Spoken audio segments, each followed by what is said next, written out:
Gracias por continuar con la señal de Canal 12. Vamos ya al espacio de la entrevista. Como siempre, tomamos unos segunditos para saludar a las personas que nos sintonizan por el canal 181 del sistema Sky y también a las personas que están pendientes de esa transmisión a través de la red social Facebook.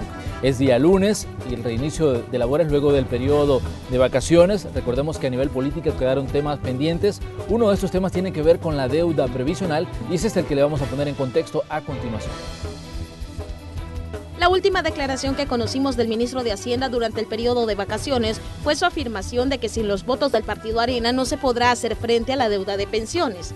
Dijo que los bonos son una deuda de largo plazo, pero para aprobarlos se necesitan 56 votos, incluidos los del partido de oposición.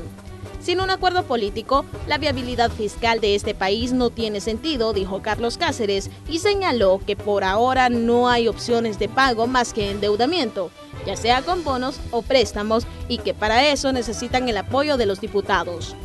Afirmó que no pueden mover dinero de esas instituciones porque tarde o temprano se caería en la misma situación, no devolver el dinero a quien lo prestó. El viernes 7 de abril, el gobierno debía pagar los intereses de una deuda previsional que las administraciones salvadoreñas vienen incrementando desde el año 2006. Ese día, vencieron 3,7 millones de dólares a pagar en certificados de inversión previsional, deuda interna. El sábado 8, vencieron 9,03 millones, el domingo 9, otro pago por 16,72 millones y el lunes 10, otros 5,6 millones de dólares. En total, Hacienda necesitaba fondos para pagar con urgencia 28,8 millones de dólares y al final no lo logró. Un debate que quedó en pausa por el prolongado periodo de vacaciones y que esta semana está entre los primeros puntos de agenda política y legislativa. La deuda total a pagar por el gobierno con los ahorrantes de las AFP en abril es de 55,2 millones de dólares y para todo el año 2017 es de 230 millones. Este es dinero que el Estado ha tomado prestado de los ahorros de los trabajadores que cotizan en las administradoras de fondos de pensiones AFP. Hacienda pidió a los diputados que les aprobaran 282 millones de dólares en bonos para sacar de ahí 230 millones para la deuda con los trabajadores y el resto para las pensiones del Instituto de Previsión Social de la Fuerza Armada IPSFA, es decir, 52 millones de dólares. Sin embargo, el Pleno no lo aprobó. Esta situación es gravísima y de incalculables consecuencias para la nación, provocando una baja en las calificaciones de riesgo y el aumento de las tasas de intereses para todas las personas y empresas salvadoreñas que tienen créditos, informó el gobierno del profesor Salvador Sánchez Serén en un comunicado. En ese mismo documento responsabilizó al partido Alianza Republicana Nacionalista por no dar los votos para cambiar el presupuesto y emitir deuda que cubriera estos pagos. Este es uno de los temas con los que abrimos el espacio de la entrevista en esta semana de labores, luego del largo periodo feriado. Comenzamos. Bueno, y este día lunes le damos la bienvenida a Canal 12 a la coordinadora del grupo parlamentario del partido FMLN y también miembro de la Comisión de Hacienda de la Asamblea Legislativa, la diputada Norma Guevara. Diputada, un gusto recibirla. Gracias, Manuel. Un saludo a todo el pueblo salvadoreño y deseo que hayan pasado un descanso en esta jornada. Y nuestra solidaridad con aquellas familias que fueron víctimas de accidentes o de otras circunstancias negativas. Diputada, esta es una semana que no hay duda que inicia un debate intenso a nivel político ante las situaciones que quedaron pendientes. El 7 de abril, El Salvador se declaró en impago. En la Asamblea Legislativa se hizo varios intentos por aprobar una emisión de bonos que cubriera parte de esa deuda o que por lo menos cubriera esos 282 millones de dólares que había solicitado el Ejecutivo. Esto no se logró y ahora la pregunta que surge es ¿cuál es la ruta a seguir, por lo menos de parte del partido FMLN, del que usted, bueno, es la coordinadora parlamentaria?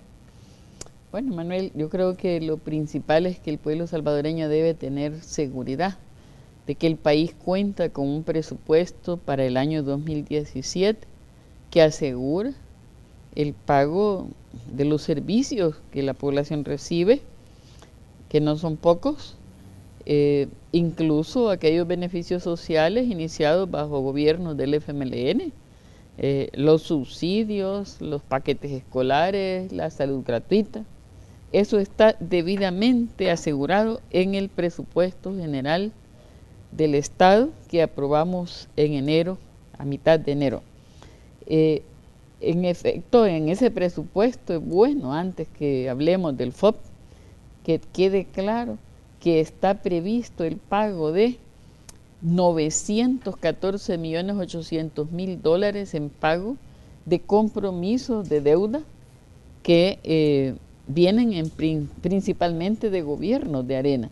O sea, usted ahorita habla de que no pagamos 51 millones, 55 millones, y que el país está en una crisis, pero estamos pagando 914.800.000 en este año, que unido a los pagos hechos por el gobierno del FMLN en esto, del 2009 para acá, al terminar estos 914.800.000, en estos 8 años habremos pagado, Manuel, 9.992.200.000 de deuda, sin contar pensiones. Y esto representa el 76.9% de deuda heredada de Arena. O sea que hablamos de impago cuando estamos pagando. Claro, ¿de dónde viene el impago? No se necesita ninguna declaración. Para empezar, no es que el país se declara, simplemente hay una obligación que estaba asegurada a cubrirse con un decreto legislativo emitido el 29 de septiembre pasado, el decreto 497, que establecía cómo se cumplirían en este año 2017 las obligaciones previsionales. El 7 de noviembre la Sala de lo Constitucional admite una demanda contra ese decreto y deja al país sin posibilidad de pago. Ante ese hecho, en el pacto de noviembre, se firma con Arena un compromiso de buscar fuentes que permitan incorporar al presupuesto 2017 lo que la Sala nos quita. O sea, ¿quién es entonces el responsable del impago de pensiones? No de todas las otras obligaciones, mucho menos de la obligación más importante, que es servirle al pueblo con su seguridad, su salud, su educación, sus vías de comunicación. ¿Quién es el responsable? ¿Quién nos quitó el decreto? ¿Y cómo se pudiera resolver esto? No solo con los votos de Arena, sí, con los votos de Arena para reponer lo que la Sala nos quitó, pero si la Sala quitara de inmediato la medida cautelar, ahí está el pago. Entonces hay que identificar con claridad el origen de esto. O sea, por esta deuda, estaremos pagando 914 millones en este año y hablando de impago. Es un contrasentido, ¿verdad? ¿De dónde viene esta deuda? De la privatización que siempre dijimos que sería un mal paso para el país, no solo para los trabajadores que se verán afectados, sino también para la finanza, o sea, para la generalidad de las finanzas del Estado, a cuyo cargo está el pago de las pensiones, mientras que las AFP reciben en promedio la quinta parte de su cotización. Que bueno, de hecho, diputada, algunos análisis que se han hecho a raíz de lo que ocurrió el 7 de abril, dicen que no es que el país no tenga los fondos, pero no tiene un acuerdo político que permita hacer, digamos, o solventar esas obligaciones que ya se tenían previamente. Es que el fondo está en el decreto 497, o sea, ahí está el mecanismo, o suplir eso con una nueva emisión de bonos como lo pidió el ministro. Ese es el mecanismo con que cuenta, no es con liquidez, porque en el presupuesto no está el pago de las obligaciones previsionales, y no está porque un día antes de presentarse el presupuesto se aprobó ese decreto 497 que autorizó al gobierno pagar las obligaciones de este año, mientras discutimos, como es natural, la reforma de un sistema que ya está quebrado, que se llama la privatización de pensiones, que desde hace años se anunció que en el año 2016 se llegaría al final de ese sistema privatizado, por el cual el FMLN no tiene ninguna responsabilidad. Es una responsabilidad heredada que queremos cumplir, pero que la negativa de Arena, que está empeñada en boicotear las finanzas públicas, impide que se cumpla. A pesar de que, según se dice, el presidente del COENA es o ha sido accionista de una de las AFP.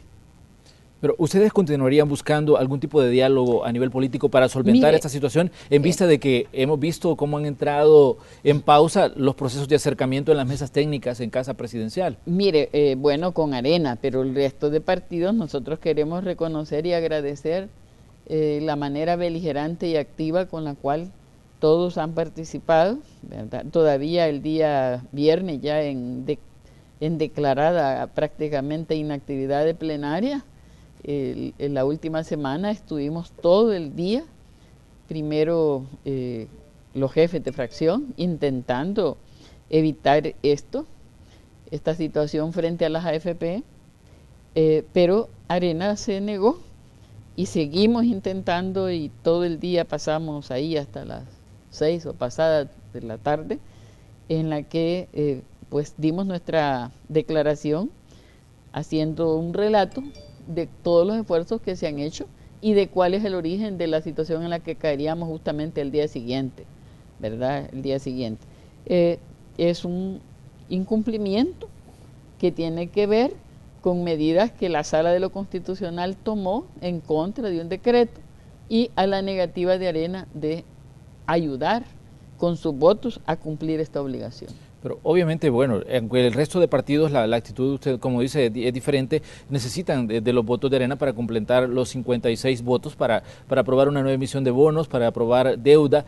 ¿Van a continuar ustedes buscando algún tipo de acercamiento a nivel político para pedir a este partido que regrese y que se busque una solución a esta situación que es un tema muy vigente? Ese espacio está abierto y ellos lo saben, pero creo que si yo debo dar una apreciación sobre la voluntad política de Arena, yo diría que la voluntad política de Arena es golpear las finanzas, no es ayudar. En eso estamos claros. En algún momento, en noviembre, cuando ayudó parcialmente a resolver con la emisión de 550, lo hizo presionado por actores externos. Si esos actores externos, que son en esencia los dueños de Arena, vuelven a actuar como lo hicieron en noviembre, a lo mejor se dé un cambio en esa situación. De lo contrario, pues quizás tendremos que aprender a vivir en ese capítulo y procurar que esa situación no caiga al resto de la actividad del Estado.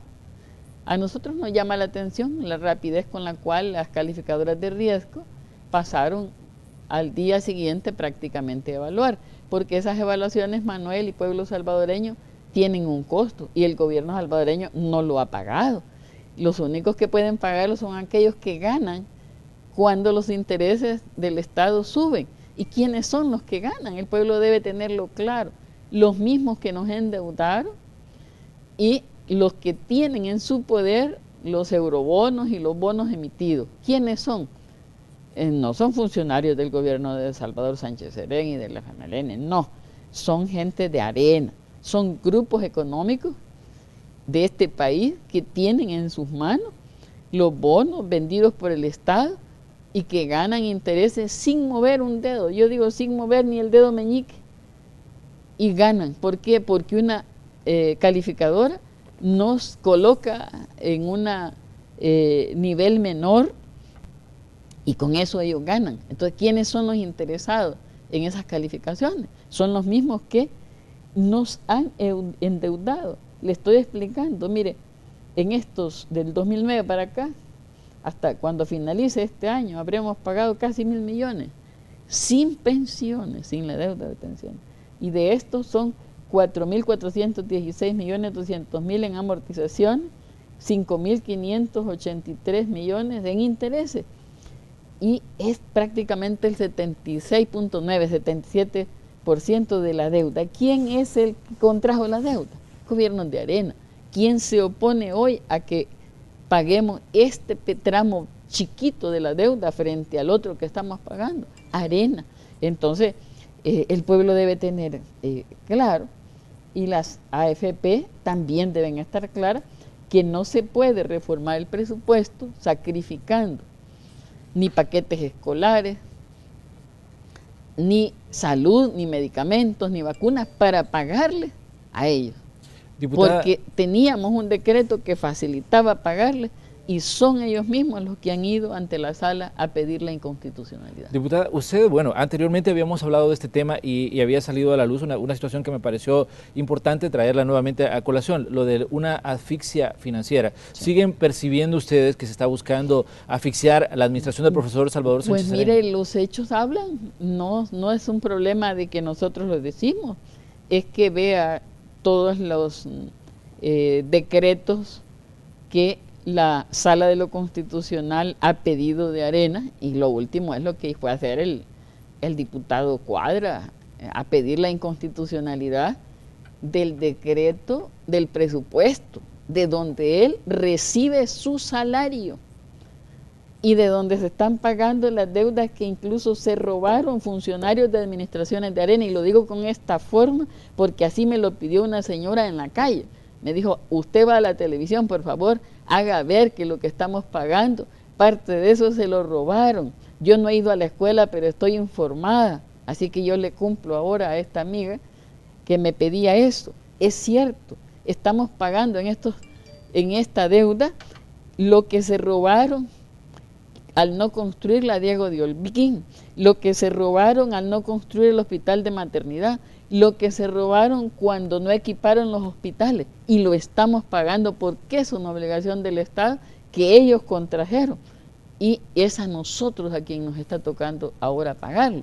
Entonces hoy hablan de impago, buscan presentar como si es este gobierno el culpable del endeudamiento para que el pueblo olvide que quienes nos endeudaron son las administraciones de Arena, quienes privatizaron las pensiones y crearon este mecanismo de pagar con deuda, son ellos a través de la emisión del decreto del FOP. En los análisis que se hacen, diputado, ayer encontraba un documento emitido por ARPAS donde hablaba precisamente de la situación de impago, y ellos decían que hay dos errores que consideran ellos que cometieron, que ha cometido el gobierno de izquierda, decía, del profesor Salvador Sánchez Serén. Primero, apostarle, decía, a un proceso de negociación con el partido Arena, y segundo, no presionar lo suficiente a este partido para que dé los votos y que se pueda cumplir con esta deuda. ¿Cómo ve usted este análisis que hace un organismo o una institución como ARPAS? Mire, el gobierno y nosotros como fuerza política estamos obligados a hablar con todo. En esa parte no comparto. Pero de que falta presión popular, aquí falta un actor que se llama pueblo. Si es el pueblo el que va a ser sacrificado si los intereses bancarios le suben a su crédito de vivienda o a su tarjeta de crédito. Entonces, si el pueblo es víctima de esto, es correcto que el pueblo debe incorporarse a ejercer una presión, y pasa porque nosotros hagamos esto que usted me está permitiendo, de hacerles un relato de dónde vienen las deudas, quién privatizó y por qué es la privatización de las pensiones, para asegurar ganancias, ¿verdad? De saber que si usted gana $1,000 y va a pagar 200 cada mes de cotizaciones, pues el 20% de sus 200 van directamente, de manera sin discutir, a la bolsa de una empresa que se llama Administradora de Fondos de Pensión. Y ellos se han preocupado todo este tiempo, no por la salud de las finanzas públicas, no por los beneficios de los trabajadores, sino por asegurar las ganancias del sector privado que crearon al privatizar las pensiones. Entonces, este es un tema que los trabajadores, no solo los jubilados, sino los trabajadores activos, es algo que debe interesarles para tomar conciencia de dónde vienen los problemas actuales y los que pueden existir en el futuro, con su derecho a tener una pensión que corresponda al esfuerzo de servir al país como trabajador, ya sea del sector privado o del sector público. Bueno, de hecho, ARPAS hablaba en este mismo análisis que hacía de que el FMLN debería buscar alianzas con otros sectores de la sociedad, decía, y otros actores, organizaciones sociales, decía, digamos, entidades que siempre han tenido cierto tipo de identificación con el FMLN para buscar ejercer algún tipo de presión. ¿En algún momento ustedes tomarían algún consejo de este tipo? Tienen razón, por supuesto, que si nosotros, para empezar, estamos haciendo foros con trabajadores, sabemos que hay un esfuerzo de varios sindicatos estudiando y presentando una propuesta real distinta, propia de ellos, para reformar la ley de pensiones.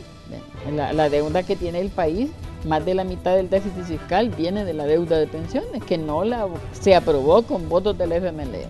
En eso yo quiero insistir, remarcar una y mil veces que esa privatización es producto de la visión egoísta del Partido Arena.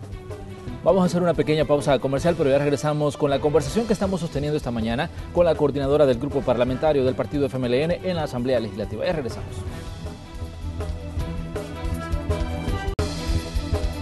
Durante meses, las calificadoras de riesgo y organismos financieros como el Fondo Monetario Internacional advirtieron que la falta de un acuerdo político era nocivo para El Salvador. Producto de esa falta de acuerdo, el país ha caído en un impago y las agencias Standard & Poor's y Fitch Ratings rebajarán sus calificaciones de riesgo soberano para el país. Bloomberg, la agencia de datos y noticias financieras internacionales, incluso registra que la incapacidad de superar un déficit presupuestario sigue pasando factura a los inversionistas. Para los economistas que observan lo que está pasando, Bloomberg registra un índice de bonos que controla el comportamiento ponderado de todos los bonos de un grupo de países, entre ellos El Salvador, y considera que los bonos salvadoreños son los de peor desempeño del mundo porque son los que más han caído en abril. El efecto más notorio es que los bonos soberanos de la nación extendieron las pérdidas en abril a un promedio del 3%, incluso por debajo de los títulos valores de países históricamente en crisis como Grecia y Venezuela. De acuerdo a los analistas, los actuales tenedores de bonos, incluyendo las administradoras de fondo de pensiones AFP y los bancos locales, están perdiendo capital porque pagaron un valor de 100 y en las últimas semanas esos bonos como los de 2025 y 2027 se cotizan debajo de 89, lo que implica una pérdida del 11% de la inversión. Pero eso no es todo. La agencia calificadora internacional Moody's Investor Service también redujo la calificación de riesgo de El Salvador de B3 a CAA1, después que las otras dos calificadoras, Fitch Ratings y Standard & Poor's, redujeran su confianza en el país. La calificadora de riesgos atribuyó el incumplimiento en el servicio de deuda de los certificados de inversión previsional a la polarización política, algo que ha marcado la caída en picada del riesgo soberano. El deterioro de la calificación se origina en parte por la falta de un acuerdo entre el gobierno y el principal partido de oposición, Arena. Para Moody's, esto hace pensar que el reciente impago de las obligaciones del fondo de pensiones es una señal de que los riesgos de que el gobierno incumpla sus pagos de deuda sea mayor, agrega el documento. Continuamos con la entrevista de esta mañana. Bueno, y este es el tema del que estamos conversando esta mañana. Tenemos como invitada a la coordinadora del grupo parlamentario por el partido FMLN en la Asamblea Legislativa, la diputada Norma Guevara, quien también es miembro de la Comisión de Hacienda de este órgano de Estado. Diputada, el gobierno en su momento dijo, cuando emitió un comunicado ante lo que estaba pasando en la Asamblea Legislativa, que esta era una situación gravísima y de incalculables consecuencias. Ya se veía venir este tema de lo que ha pasado con las calificadoras de riesgo, que ahora, bueno, son una cantidad importante las que están poniendo las señales de alerta sobre la deuda soberana de El Salvador. Bueno, mire, todo proceso de impago tiene un comienzo y no se sabe cómo va a terminar. Yo no comparto esa valoración tan catastrófica porque países con mayor capacidad sí entraron, no con un impago de 50 millones, sino de muchísimos más. Y están pagando después de décadas con deudas contraídas por encima de los intereses que nosotros pagamos, como Argentina incluso, que paga no menos de 12% de intereses por sus créditos, aún ahora, después de décadas de recuperación económica. Entonces, estos procesos a quienes dañan es a los pueblos, porque quien se aprovecha es la banca. Yo creo que países que han superado procesos nos enseñan con claridad cómo el mercado especulativo se aprovecha de estas, si alguien gana en las crisis, y los que se aprovechan siempre son los mercados financieros. La deuda de nuestro país, más del 50%, está en manos de ese sector, ¿verdad? Del sector financiero no el multilateral ni bilateral, sino de deuda de bonos. Y estas formas de endeudamiento nos obligan a pagar una carga presupuestaria mayor en los intereses, porque un crédito con un organismo multilateral puede andar por 4% de interés, mientras que en bonos puede andar en 7 o más por ciento. Esto mismo del FOP, la reforma de septiembre, ¿por qué fueron a la sala a pedir inconstitucionalidad? Porque si fuera emisión de bonos, ellos mismos las compran al 7%, pero cuando es de certificado de inversión provisional, el interés que ganan es 4 y pico por ciento. Entonces ellos, al no votar por bonos, pierden de ganar 3% de sus intereses. Entonces este mercado financiero que asfixia de distintas maneras está, repito, localizado en las mismas manos que son los dueños del partido Arena, porque Arena no es una corporación política donde, como en el FMLN, los militantes tomamos las decisiones en organismos, convenciones, sino que son factores externos los que financian ese partido y le dicen qué hacer. Desgraciadamente, pues esa es la realidad. El pueblo votó por 35 diputados y el resultado que producen es el golpe económico de manera sistemática para servir a una estrategia electoral. Entonces, esto es lamentable porque, repito, el gobierno tiene previsto su presupuesto, lo va a cumplir, ¿verdad? No acepta el consejo del presidente del COENA de recortar, de mandar a la calle trabajadores o de recortar subsidios y beneficios para pagarles a ellos.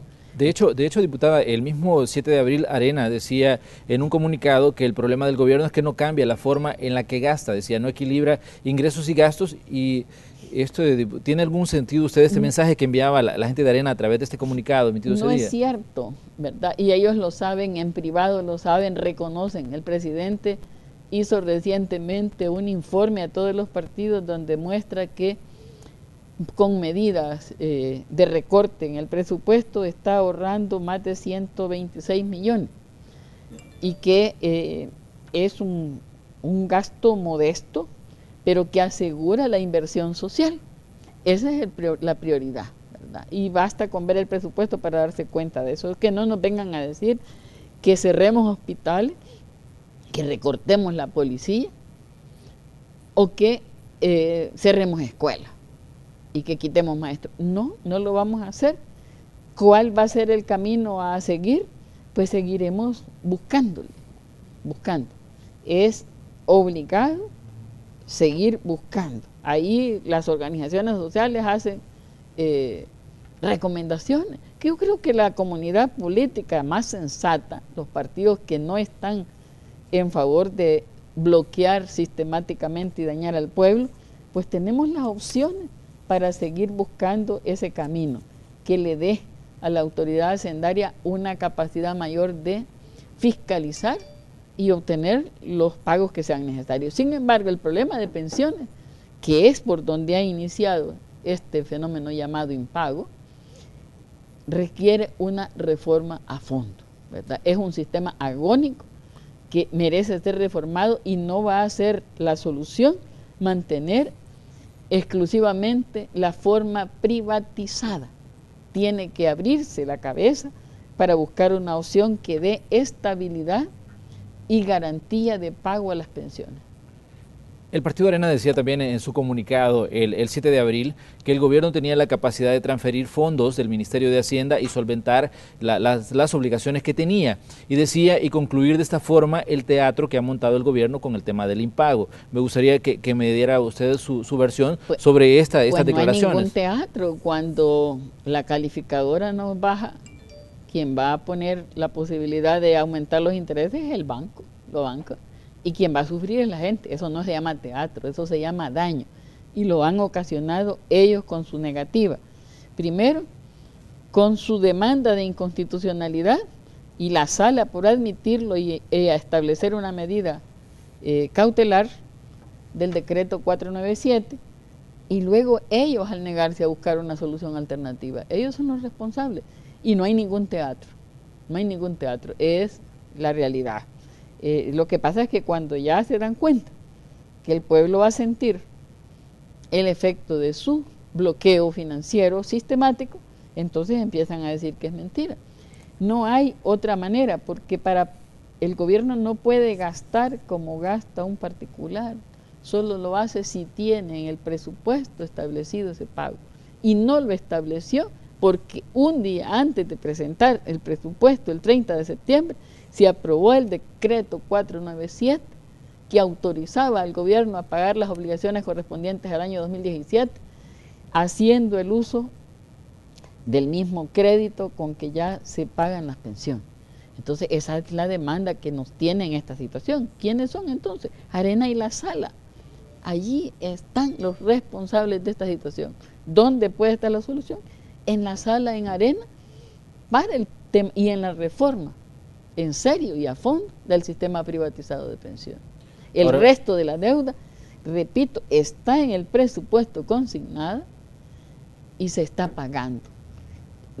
Otra vez vuelvo a decir, incluso se están pagando aquellas obligaciones ilegítimas que se robaron funcionarios de gobiernos anteriores por no hacer las obras que estaban previstas y obligaron a volver a prestar para terminar la Diego de Holguín, hacer en realidad el Hospital de la Mujer y terminar estos otros equipamientos en los hospitales de Zacatecoluca, de San Vicente, de La Unión y de otros hospitales. Ahora bien, otro de los actores que también se pronunció ante la situación que ocurrió ese día 7 de abril fue Asafondos, y ellos decían de que uno de los problemas fue que se aprobó el presupuesto general de la Nación 2017 con un agujero de 220 millones porque no iba contemplado este pago. No hay ningún agujero, los gastos el presupuesto tiene la misma cifra de ingresos y la misma cifra de gastos. Y lo que ellos llaman agujero es el decreto 497. Eso no era ningún agujero, tenía el respaldo y el decreto lo dice para dar estabilidad, garantía y seguridad de pago. Veamos el decreto y para asegurar eso se aprobó ese decreto el 29 de septiembre, de manera que no había agujero fiscal, no había agujero presupuestario, estaba saldado antes de presentarse y así fue aprobado.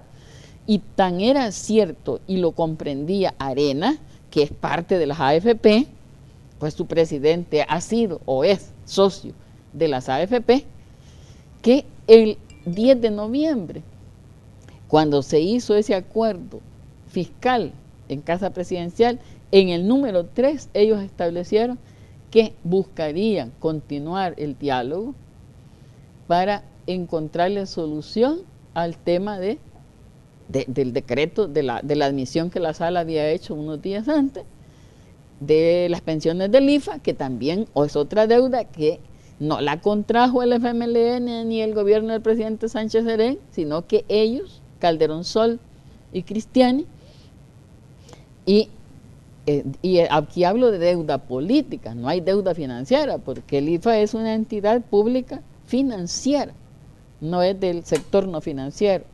Entonces, ellos dijeron ahí, entonces vamos a buscar un acuerdo para resolver este problema.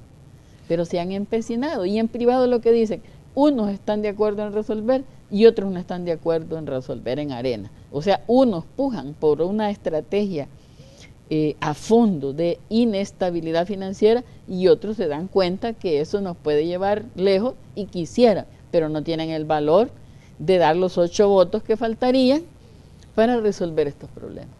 Entre los análisis que han surgido también está el del exministro de Hacienda, Manuel Enrique Heinz, que decía que no entendía cómo el gobierno no tiene para cumplir con esta deuda previsional, pero sí para hacer 600 nuevas contrataciones en el año 2017.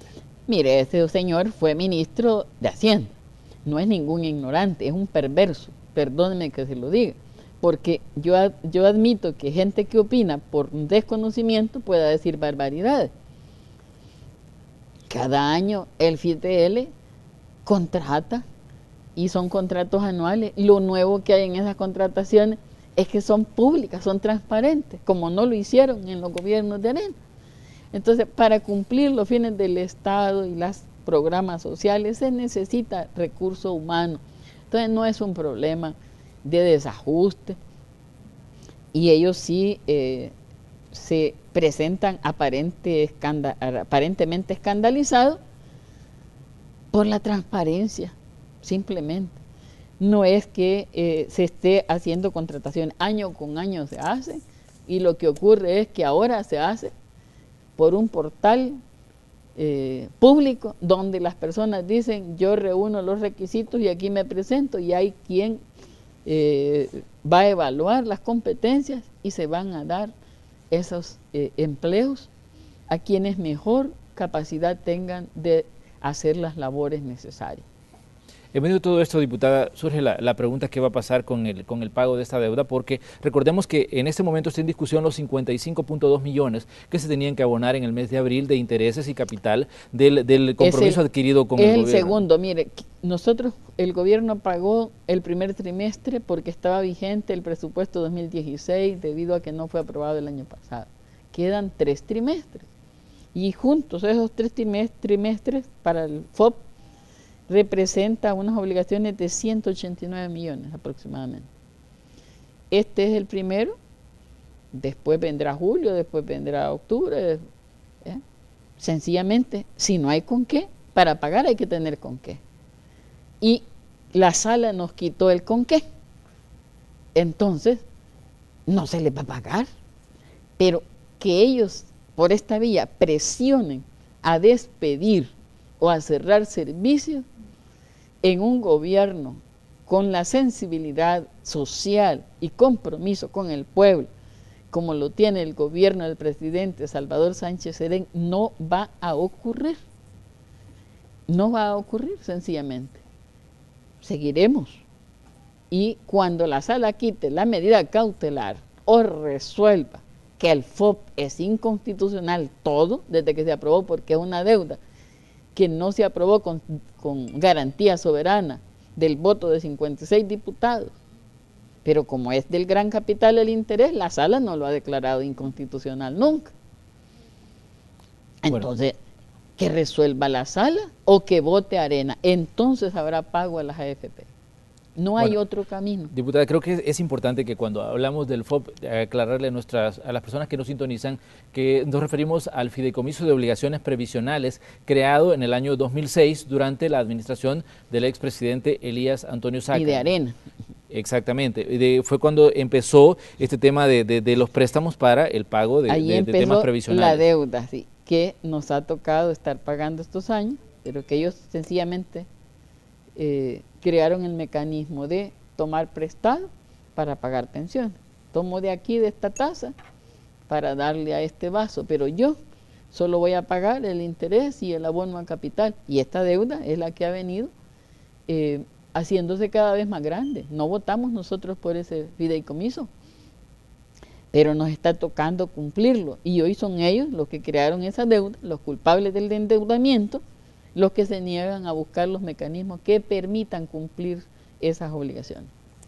Bueno, en los análisis que se han surgido, de verdad que son muchos y son diversos, y algunos dicen que ahora sí se debe pensar en una austeridad total en el Estado salvadoreño, en el gobierno. Y decían también que se debe pensar en reducir salarios, en congelar plazas de personas que se jubilan, y reducir todo gasto que se puede considerar desde hasta cierto punto exiguo. ¿Cómo ven ustedes esta presión para que se reduzcan el gasto? Digamos? La probidad, o sea, hacer el uso correcto de los fondos es algo, una exigencia legítima, y es una autoexigencia del presidente Sánchez Serén a sus funcionarios. Estamos de acuerdo, pero debe saber el pueblo que la deuda que heredamos por decisiones irracionales tomadas en gobierno de Arena no se paga con esos ahorros. Es un problema más grande que requiere soluciones de fondo, como la reforma del sistema privatizado de pensiones, que le da la quinta parte de su ahorro, señor y señora trabajadora, a una AFP, y le deja al Estado una obligación para la cual nunca hubo una fuente de financiamiento. Y allí radica el origen de la deuda que hoy tenemos, que ya es, junto con la deuda, llegará en un momento a ser de 24.000 millones de dólares, ¿verdad? Porque es una bola de nieve que solo crece y solo crece, y en la medida en que pase el tiempo, esas obligaciones son mayores para la generalidad, mientras que los pocos que se jubilan no pasan del 12% de todos los trabajadores. ¿Qué piensa usted de que se cuestione que el Ejecutivo tenga una partida de fondos reservados de 66 millones de dólares?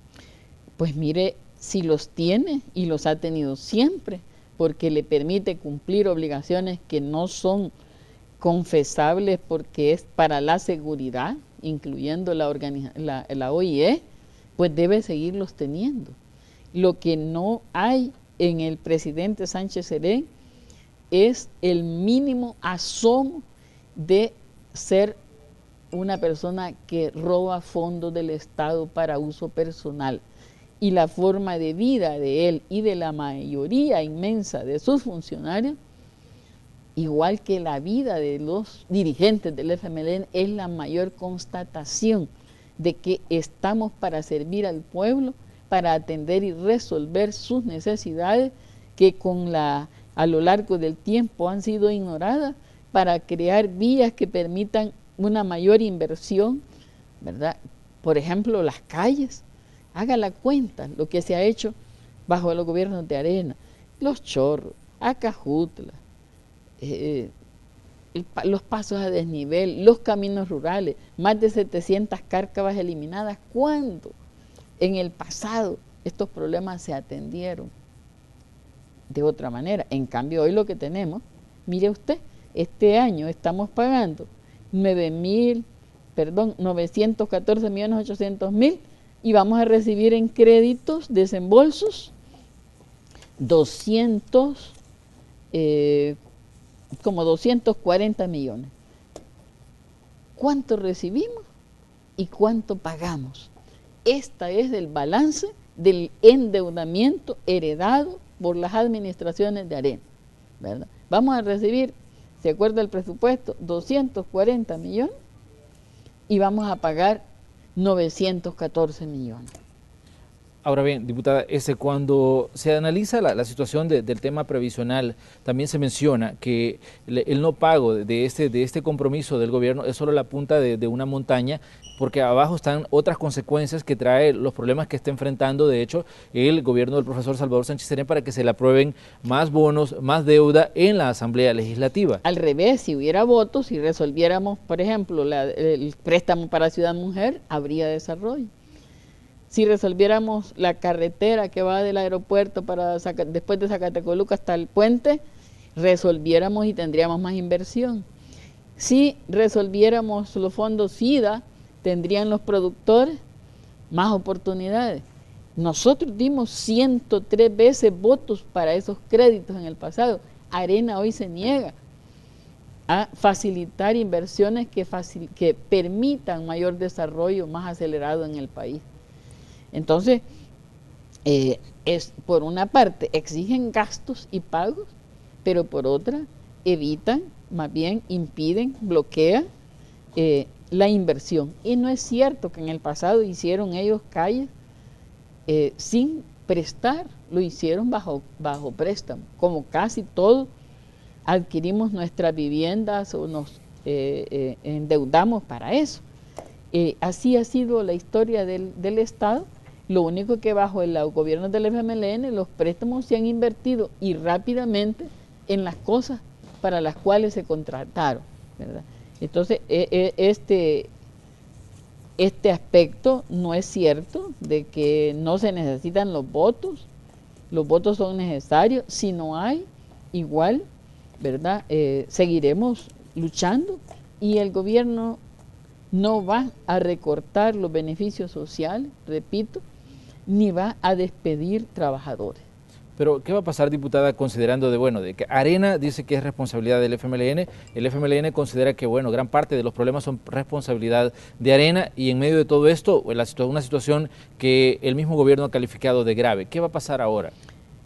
Bueno, seguiremos buscando soluciones, pero los que no, si esas soluciones requieren de que una parte de la sociedad que le dio 35 votos a Arena actúe y no actúe, entonces el pueblo debe tener claro de quién es la responsabilidad. O sea, ¿para qué sirven los votos de Arena en la Asamblea Legislativa? Para bloquear y para impedir el desarrollo. Entonces, salvadoreño y salvadoreña, piense su voto. Piense su voto. ¿Para qué sirve el voto que le dio usted a Arena? No le está dando beneficios, le está dando problemas nuevos y en consecuencia debe repensar eso. Las soluciones no vendrán entonces de un día para otro, pero el país tiene que tener la posibilidad de seguir adelante. Estamos resolviendo el problema de la seguridad, ¿verdad? Sacamos al país del crecimiento negativo, revertimos aquella pérdida de 70,000 empleos con la cual encontramos en junio del 2009 la situación. Hoy tenemos un crecimiento positivo de la economía. Ellos hablan a cada rato de que estamos cobrando una cantidad mayor de tributos, y es cierto porque el gobierno busca cobrarle a todos los que le deben, ¿verdad? Nada menos la última plenaria, ellos no quieren que les registren en aduana la mercancía que traen y no quieren pagar los tributos que corresponden, ¿verdad? Y en estos días de vacaciones usted leyó que en migración habían descubierto frijoles que buscaban introducirse evadiendo la obligación fiscal.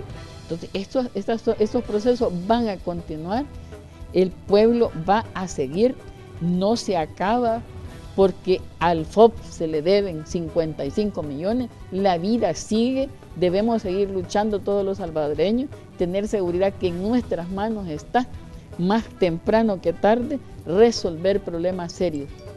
Pero, ¿qué piensa usted de que el alcalde Nayib Bukele diga, al hablar sobre este tema de la deuda previsional, que es una vergüenza que decía que ni nacionalistas ni el gobierno hayan evitado la situación del impago? Mire, yo prefiero no hablar del compañero alcalde, porque cuando yo estaba en la alcaldía me dediqué bastante, junto con los alcaldes que estaban, a atender las necesidades del municipio y opinar de vez en cuando de lo nacional. Pero opinar de lo nacional requiere conocimiento que a veces puede estar ausente en algunas personas que opinan. Y me refería a Heinz de ese modo, que no es igual que Nayib, porque Heinz ha sido ministro de Hacienda y sabe perfectamente cómo son las cosas. Y en este caso Nayib Bukele... Nayib posiblemente desconoce que para aprobar un decreto se necesitan 43 votos si es simple y 56, y que habiendo en Arena una obstinación por bloquear la finanza, pues es lógico, ¿verdad? No es bueno, no es sano que estén teniendo, digamos, resultados de este tipo en su estrategia. Bueno, vamos a ir a una segunda pausa comercial. Les invitamos a que sigan con nosotros porque ya venimos con el cierre del espacio de la entrevista correspondiente este día lunes.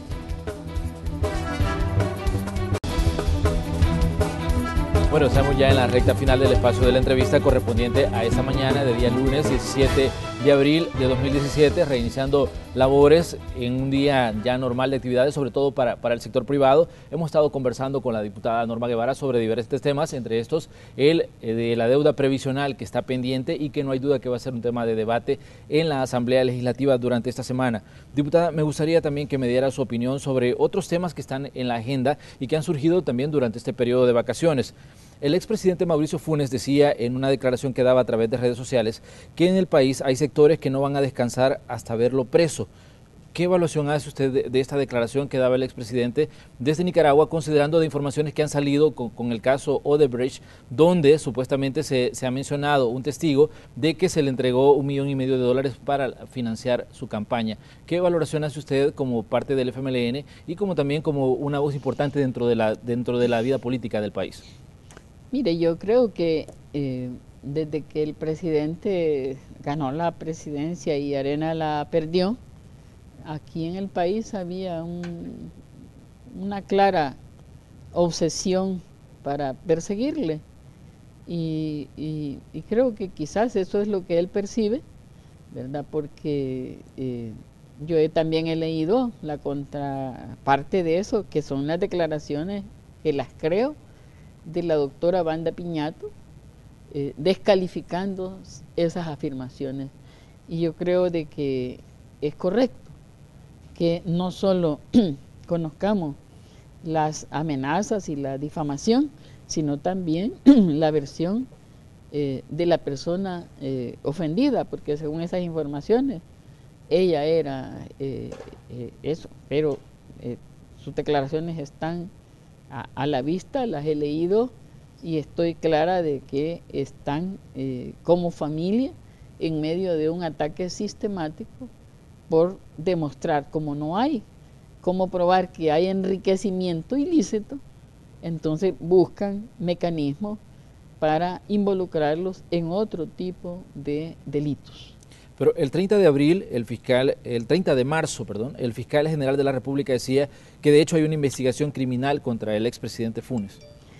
Yo desconozco los cargos, de manera que no opinaré, pero lo que sé que se abrió es una investigación por enriquecimiento ilícito y que no han presentado hasta la fecha, después de los escándalos realizados, ninguna prueba que demuestre que el expresidente Mauricio Funes es una persona que se enriqueció con fondos públicos.